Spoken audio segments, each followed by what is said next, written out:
Create from Sydney.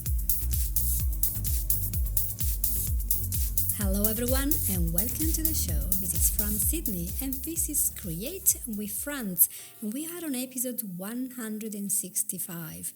And today I would like to talk to you about an issue that is very widespread recently, not only here in the UK, but also in the United States, from what I hear by reading the news. And what is going on? There's a lot of mental health problems and it's a big issue. Everyone is talking about it. Could it be that we all needed medication? Could it be we're all ill? What's actually going on? And is this just something that is happening to our kids? I read every day our kids and our teens have the biggest mental health issue since lockdown and this and that. It's very confusing what's actually going on. So to help you guys, I went around and looked for some of my colleagues, and one of them, called Anastasia, is here today to talk to us about this connection between the behavior and if there is a root cause, there is something there that will help you to totally conquer this and to get your teen back to normal life and be able to thrive and to find balance. And of course, this means for the whole family because they don't live separated from you, they live with you. So they're absorbing the negative, the positive, the encouragement, the support, everything you can give them, they absorb. So let's get into this and let's welcome to the show Anastasia. Hello. Hi, Franz. It's very nice to be here. Thank you for inviting me to your podcast. It is so good to have you here. And one day this podcast is going to have thousands of downloads per month. Thousands and thousands. Then you're going to say, I was one of the first 100. So you absolutely you will be so glad. Yeah. So let's talk about the symptoms first of all. What are the symptoms that we find in a child or teenager that is declared to be suffering from anxiety, self-sabotage, and all sorts of stuff? The microphone is all yours. As you know, my passion has been helping teens and young adults and children with the tools that I am an expert in, which is hypnosis and mind-body coaching. And I do have clients coming in. Usually it's a parent who comes in for a session and then they ask, oh, do you help children? Do you help kids? Do you help young adults? And I sure do. And the symptoms that they show is usually, the major one is anxiety. It seems like it's a pandemic of anxiety at this point all over the globe, isn't it?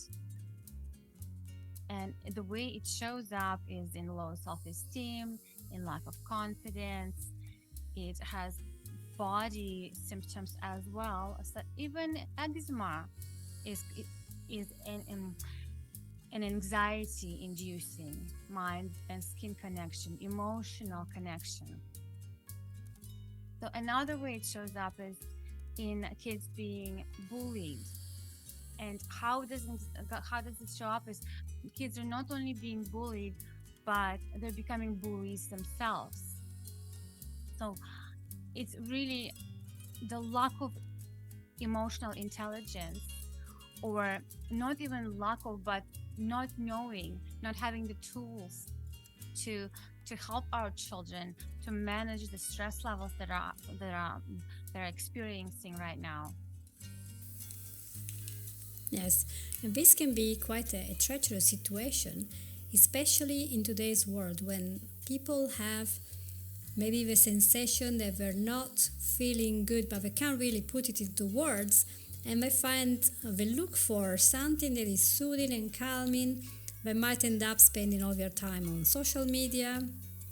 They might be gaming all the time or just texting people because they don't want to talk in person to anyone because maybe they blush or they feel like they don't fit in and they feel, what's wrong with me? I'm different. And I realize everyone thinks that we're different. Everyone thinks they don't fit in the end, We're all unique. There is a reason for that. It's not something wrong, isn't it? Why are we not celebrating? We're all different. We're not all the same height and color and race and nationality and language. We're all different in everything we do, and that's something brilliant. So the fact that we're not like the other people shouldn't be a problem, But we see everything that is different as a threat in our society. And so it's easy then to find some kind of respite in maybe music, maybe in video games, maybe in some cases you will see drugs, you will see gangs, because you have an acceptance. And then in who will you see in a gang? You will not see people that are accepted and loved and supported. You will see people that do not feel that. So have you ever worked with somebody who was deeply entrenched in all this negative thinking about themselves, and what was the outcome? Absolutely. In fact, more and more teens are coming in for sessions these days. And I like what you mentioned, that the habits, right? The self-sabotaging behaviors and the unhealthy habits are becoming a norm in these teens' lives, because they do not have the tools to address the emotional turmoil and tribulations. And for example, one of my recent clients was a girl who learned that self-cutting was a way for her to self-soothe. And of course, it is traumatic not only for a child, but it's also for the family. The entire family unit is affected by this child's choices. And when you do work with a teenager who is doing this, you see that they're not doing it to harm themselves. They're really doing it to self-soothe, to feel better. So what do we do then? What do we do? Do we wait for therapy, which is absolutely necessary in this case, but then our therapists are so overworked? The wait list is about 6 months sometimes. With my own son, I had to wait 6 months for the therapy. So in the meantime, tools like mindfulness, hypnosis, learning emotional intelligence, these tools can really supplement the CBT and psychotherapy. So as we worked with this girl, she became more and more aware of how her body is reacting in certain situations, and the emotions that are within her body. And I taught her how to work with those emotions, how to release those emotions in a healthier way, not by choosing to cut, but something else. And there's a variety of tools within the realm of hypnosis and mindfulness to do that. And they're all very holistic, very, very safe tools to use. And the thing is, there's no equipment required. And it's all within our minds. If we teach if as long as we teach teens and adults and even parents that they within themselves can use their mind to make their body feel a certain way or not feel a certain way, they become empowered. So they're not at the mercy of something else, not at the mercy of someone else affecting them, right? So some child at school bullying them, or whatever is having a stress of too much homework is happening. They know how to function in their own body. They appreciate their own body. So with a lot of girls, actually in particular, they're so uncomfortable with their own body, and they grow up to be women who are uncomfortable, right? As women, we always feel a little bit uncomfortable of how we show up. Are we too fat? Are we too thin? Are we too tall? Are we too short? How our hair are, right? And these girls since young age get these messages that something is wrong with them, right? And when I come in, I'm telling them, you know what, there's nothing wrong with you. It's okay for you to feel a certain way, even that anxiety. I like to ask this question: how do you know you have anxiety? I usually ask a teen. Little children would probably not answer, but I ask, "How do you know you have anxiety?" And normally the answer is, "Well, I went and the doctor told me, or my parents told me." So, and then it becomes, "Oh, there's a problem with me. I have anxiety." I have a disease. Right. There's something wrong with me and I have anxiety. And this is what's wrong with me. So it becomes the program for life, right? And amazing thing with hypnosis is if we come in early enough, right, when the teen is a teenager and the kid is a kid, before they become adults, it's so much easier to make the change, to make the lifelong impact in the way they will adult, the way they will show up in their life as adults.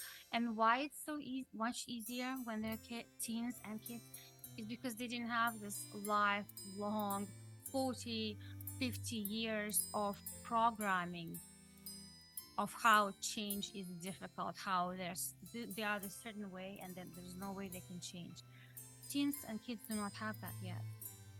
And they don't have that experience of being programmed for so many years and rehearsing it, rehearsing that program. So it's so much easier to come in and really facilitate the change within them and help them know that there's nothing wrong with them. And anxiety, in fact, is okay. It's a good thing to have anxiety. It's a healthy thing to have anxiety. It helps us in certain ways. Right? There's nothing wrong with having anxiety. And when I say that to them, or when they realize that, the light bulb goes on right there, just with simple realization, oh, if I have anxiety, I'm still okay. Anxiety is there to help me. It's simply an awareness of something is not working out. So let's go ahead and notice where that anxiety is in the body. How does it show up? And address that. Yes, it is very much a protective mechanism because we, like the caveman, we want to be protected from pain. And our mind is not designed to make us happy. It's only designed to make us safe and to keep us alive. So once we have the idea that something might be painful, and humans do not like pain, I don't like pain, I have a really low threshold. So we try to avoid this pain. So if something looks like it's gonna hurt us, we start having the itchy thought, is there such a thing? The inkling that that's not gonna be nice. So you just started to hold your breath. It feels tight in your chest. Then you can't swallow. And then, you think more and more and becomes very real because your body starts to react to your thoughts. And it starts to create in the body what you have as an image in your mind. And then eventually, if you keep putting fuel on that and thinking about it, just like when you're watching a horror movie, eventually you'll be shaking. When you go to bed after watching a horror movie, you try to go to your bedroom, turn off a light, and if there is one little noise under your bed, you think you're going to just go, oh, nothing? You're going to shout and disappear and scream out of it because you are so full of this emotion that you have built up. Although it was only pixels, yet it did a somatic expression of your fear. And that can remain with you for years. You might wake up with nightmares for 10 years after watching one single bit of a movie that wasn't good for you. So even daily events can become like a horror movie, so you rehearse them thinking how bad they're gonna be, and the more you rehearse how bad they're gonna go, the worse it is, until you have an immediate reaction and you're like, I'm never gonna do that because I know already I'm gonna feel horrible, because the neurons have been over and over the same reaction, so they're wiring together, so of course they're going to fire together, and that's all you're gonna get, a familiar reaction, a subconscious reaction. So the only way to work on it, to go back to the subconscious mind and say, and why are we doing this? with that curiosity, so it's not about getting a medication and put down all this, like turning off a smoke alarm, but fire is still going, guys. Why this is going on? What is this protecting you from, and is this real? So I always read from the most famous psychologists that anxiety cannot be cured with positive thinking, but can be cured with accurate thinking. What is really going on? And it's not this lion jumping at you, isn't it? Isn't that incredible? Tell me a little bit more about the role of a family when you have a child or a teen that is feeling anxious. What ways are detrimental? They may damage the child, and what ways are more positive and supportive for the child to be able to grow and have a good experience with this, aside from the stuff you already said that was very useful. Thank you for asking this question. The way that teens behave or kids behave, right? We often think, oh, well, there's something is going on with them, right? They're just cannot get it right somehow. Have we looked at ourselves as parents? I'm a parent of two children, one small 8-year-old and a teenager, and more often than not, I have to look at myself first. And over the years, to do a lot of work to even reparent myself as I am parenting my children, I have to reparent myself. Because the way that my parents parented me is a little different from the way I want to be parenting my kids.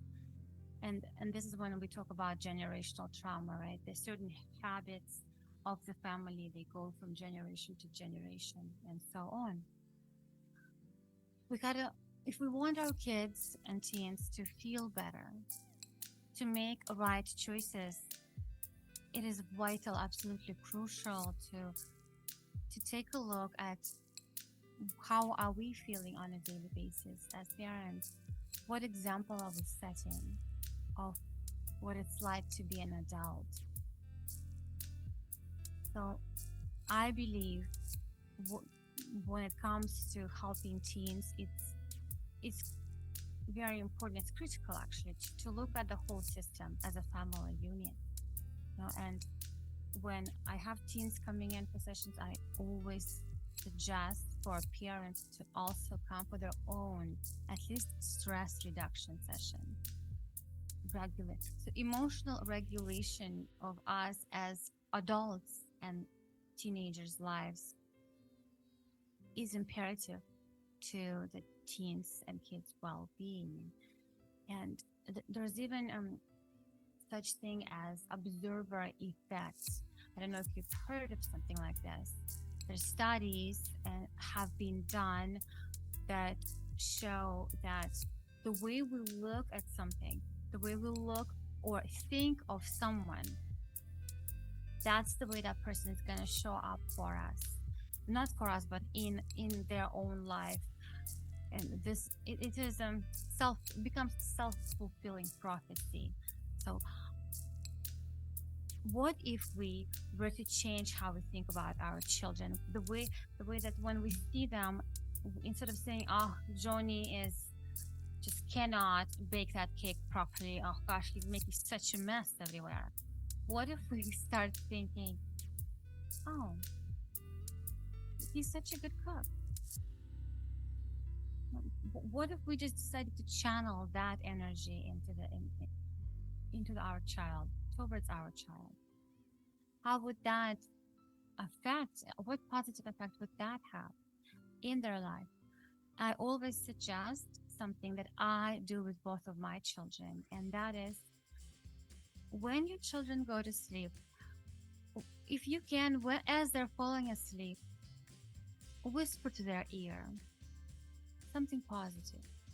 And one thing that's positive and quite neutral is this very short sentence. I'm going to give you this sentence as a gift. And it is, every day, in every way, you're getting better and better. Every day, in every way, you're getting better and better. And this is what I suggest for parents to do, is to just whisper when as they fall asleep those words. And the subconscious their subconscious, their mind will take those words and adjust accordingly, making whatever needs to be better, better for the benefit of your team and yourself. You can say these words to yourself as well. Every day in every way, I am getting better and better. I love it, and I just like to listen to this again. Every day things are getting better. You are getting better. It's like one of my recordings. And isn't that what we learn from society? We learn by repetition. So the media tell us every day, the whole day, we're not good enough, smart enough, cute enough. We're not as successful as the other people. We don't have the good marks at school like them. We don't have a nice clothes or nice boyfriend or whatever. We don't have a nice house or nice car or the latest telephone or gadget. Doesn't matter. We always feel that we don't have enough because we look at the social media where people are showing their best part. They're not going to show you their house when it's in a mess or their clothes and they're dirty. They show when they just been to the hairdresser or they just got something amazing and they show it off. So we all make subconsciously this comparison and we think, wow, look at Jenny, she's got all this going on for her. Her life must be amazing. But maybe Jenny, right after or right before taking the picture, she went back to a mountain of problems and issues to solve. Maybe she doesn't have a horrible life, but we all have issues. And so it's very healthy to take a more accurate approach to life and say, well, actually, I am doing things, and every day that I'm on this earth, I'm learning something. And if you look at challenges from this point of view and say, okay, I'm learning this and I'm learning that, it's a way of growing. And I remember quoting in one of my old podcasts, there was a journalist from BBC, some big, Daily Mail, and she was bullied at school, and so she decided, and I can find the article if I go and Google it, and she decided to go and look for all the schoolmates, especially girls, they used to bully her because she had a terrible time at school because of these people. And she contacted them, asking them how they were doing, and some responded and some were on a call with her. And I remember very clearly that one of them was a girl that was very, very terrible. One of these people, you don't want to be around her because she would make you feel rubbish. And she apologized profusely and she said, I was having a go at you because I hated everything about my life.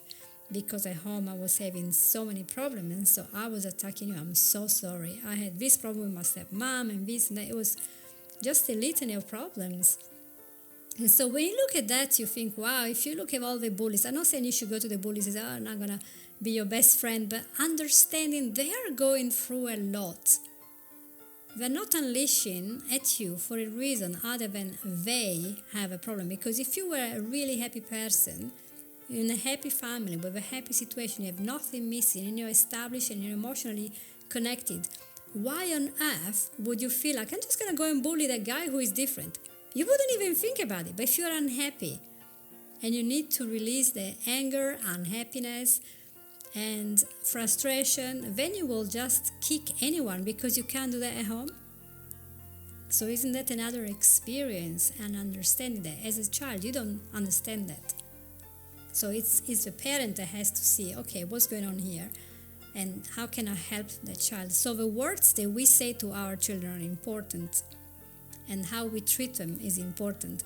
And I think that is so positive to say, okay, maybe this time it didn't go well, but I'm so happy that you made a good effort.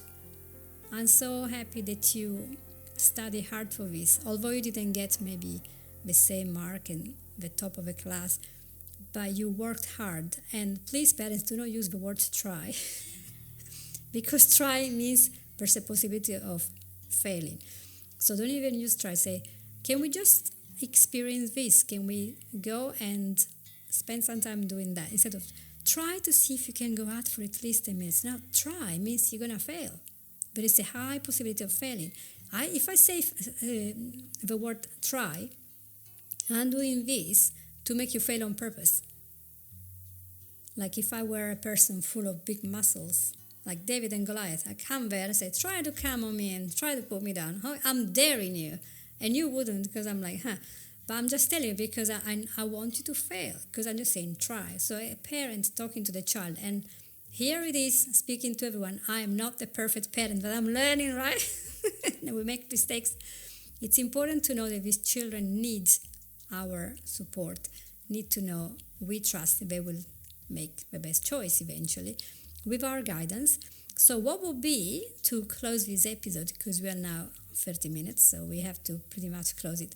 What would be your 1-2 tips that you want to share with a parent who is now dealing with a child that has apparently so many problems on the list we're talking about, and the parents want to take action, and perhaps they are waiting to be seen by an NHS person or in the United States by some other specialist.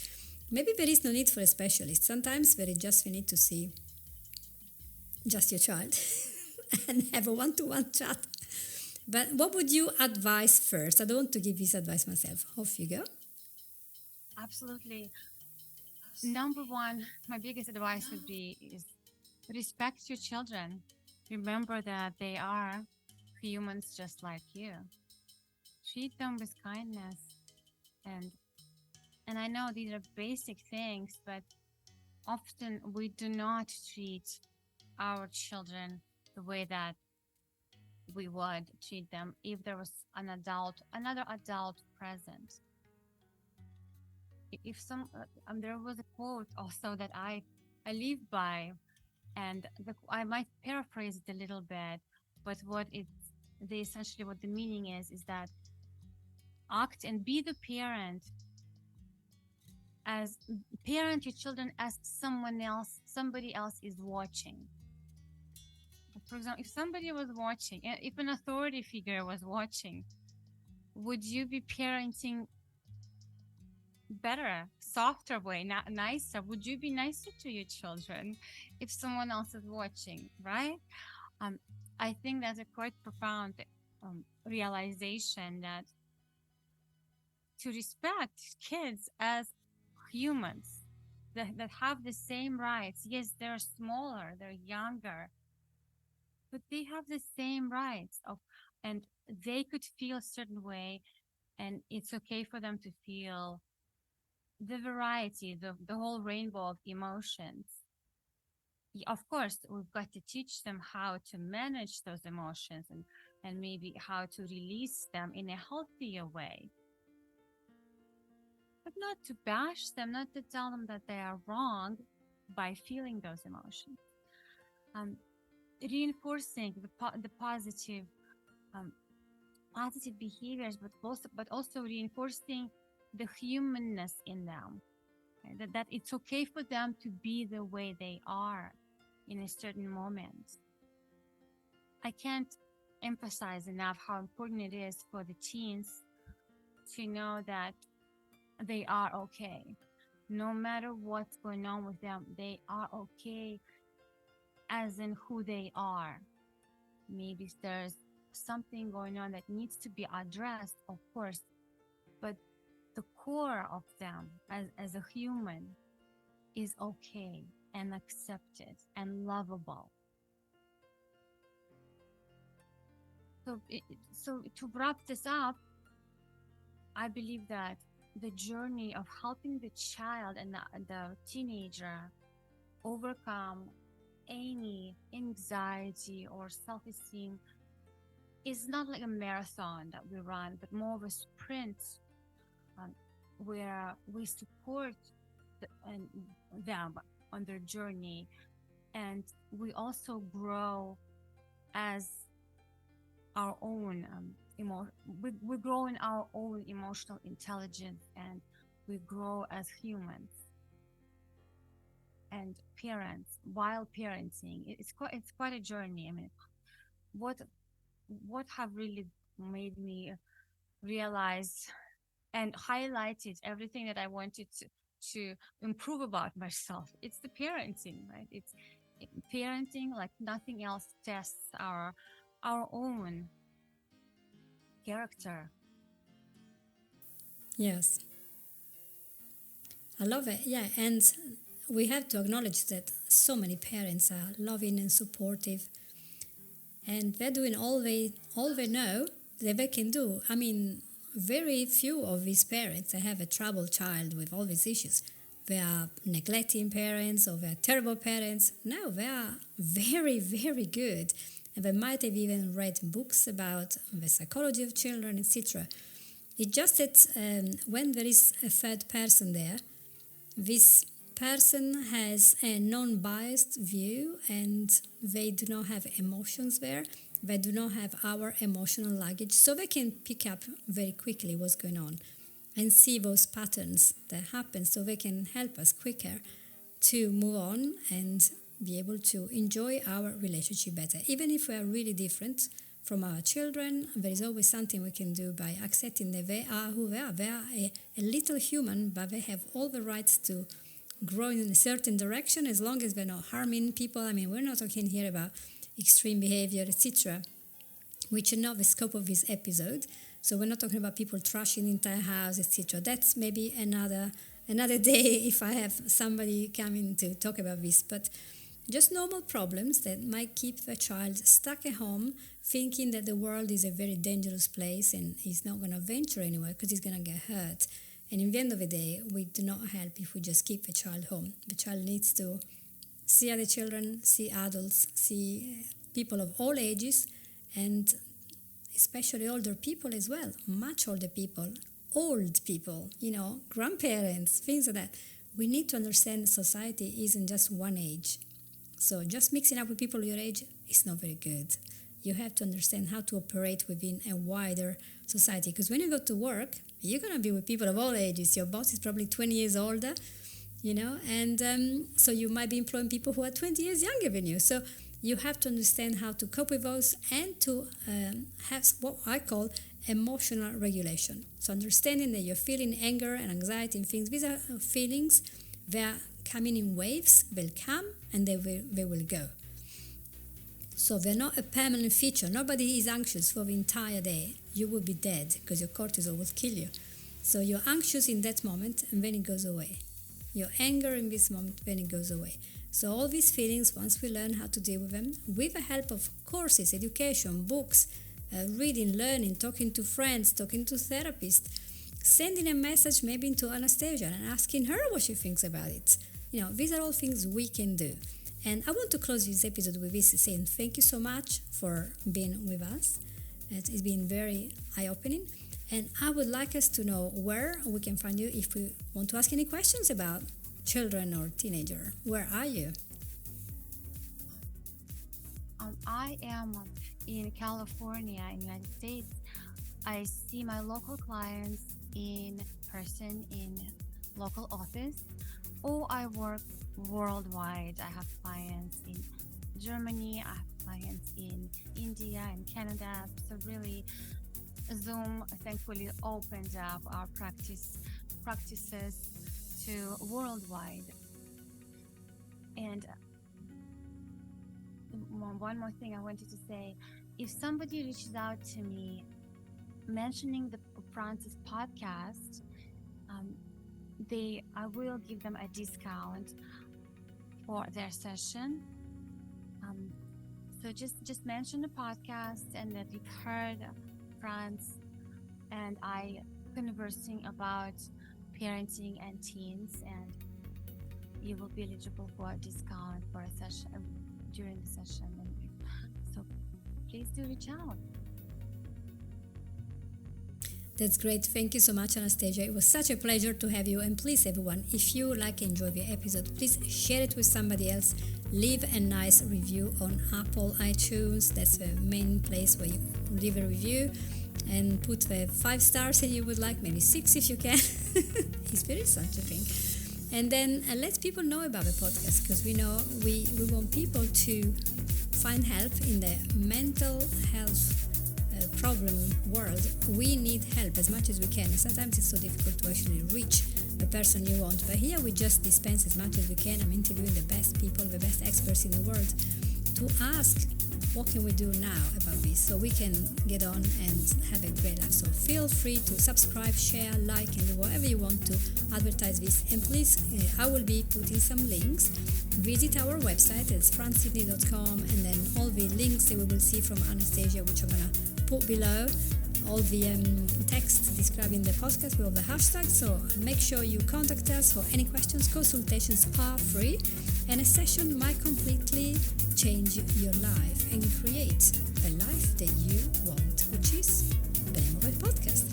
So thank you again for being with us, and I'll talk to you all soon next week. Take care. Bye.